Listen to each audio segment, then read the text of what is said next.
Be warned, in this episode of Snake Bites, there's going to be some feeding, there's going to be some graphic content, there's going to be strikes, bangs, maybe a little bit of blood. If you can't handle it, step away. If you're excited and you're ready for this, stay with us.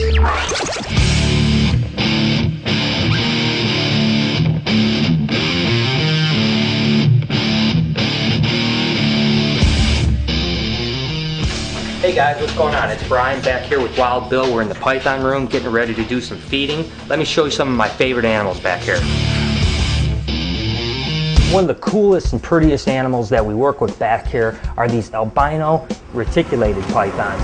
And there's actually 3 animals in here. They're kind of young, but they're ready to breed. They're going to be small breeders, but you know, they went off of food, which means that they're ready to ovulate. So we went ahead and we put them together, and we have seen some breeding in this colony, and we're hoping to maybe get some small clutches of eggs. But you can kind of see how these things are. I mean, the heads are, you know, like little works of art. I mean, just bright yellow heads and cool eyes, and you know, these are one of the most intelligent snakes, big, large pythons that we work with. They're really inquisitive and really neat animals, but you know, truly beautiful. And then, but these guys here, these reticulated pythons will literally get about 25 feet long. So I mean, they're really monsters. One of the biggest snakes that are out there as far as length and girth. This is another Burmese python that's a little bit bigger.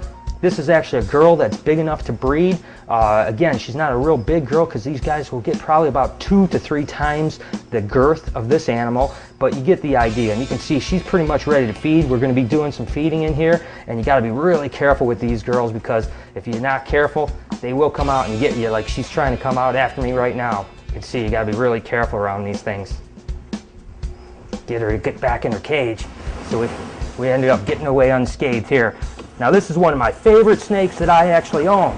I've owned this animal since it was about 12 inches long, maybe 14 inches long.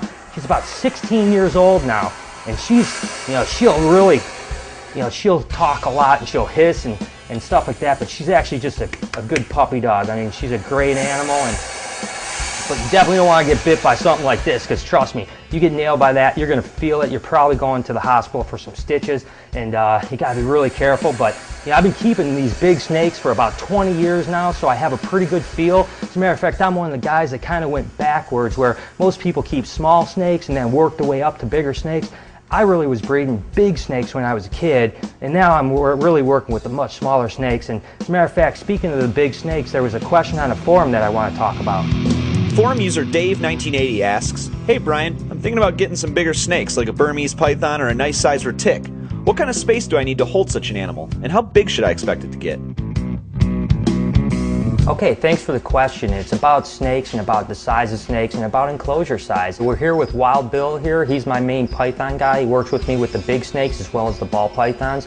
Most of our big snakes are about 10 to 15 foot long, and sometimes people will say, gosh, it seems like they're in awfully small enclosures, but you know, we keep them in these, you know, commercial racks that are really perfect for the animals. You know, they're 6 foot to 8 foot long cages that are 3 foot deep. They don't have a lot of height, but the snakes really stay on the ground in a while, so they don't really need that much height. And the truth is that even though it looks like they're a little cramped in these cages, if you let them loose in a 20 foot by 20 foot room, they're going to curl up in a corner that's smaller than the size of the cage, and they're really not going to move unless they need to get food, water, or maybe breeding, and we give them all those things. So as far as size of animals, you have to always do your research. If you're going to get a big snake like a Burmese python or reticulated python or an anaconda, make sure you do your research. You know how big they get, what the requirements are going to be, and make sure that you're going to be able to care for those animals the proper way.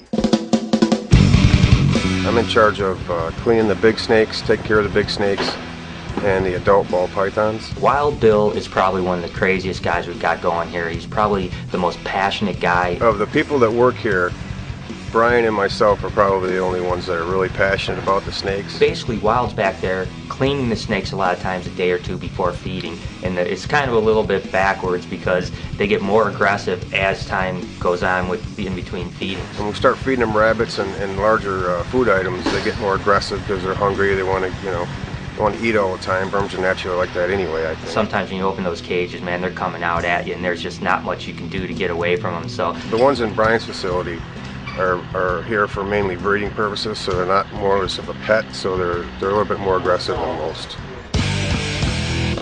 Hey, I want to see some other people's snakes feeding.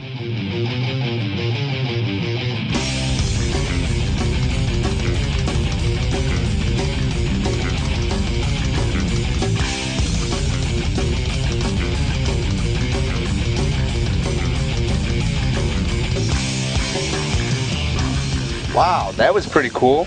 So when do our big snakes get to eat? Okay, it's feeding time.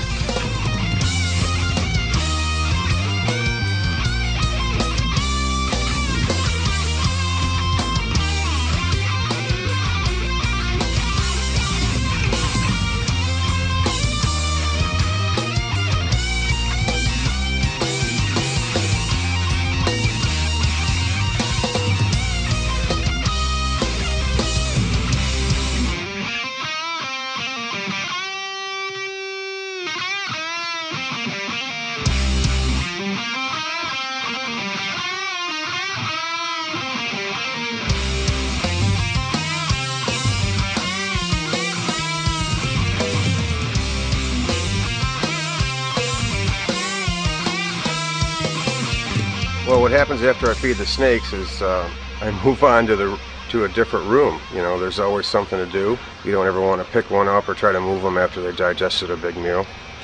That's just stupid.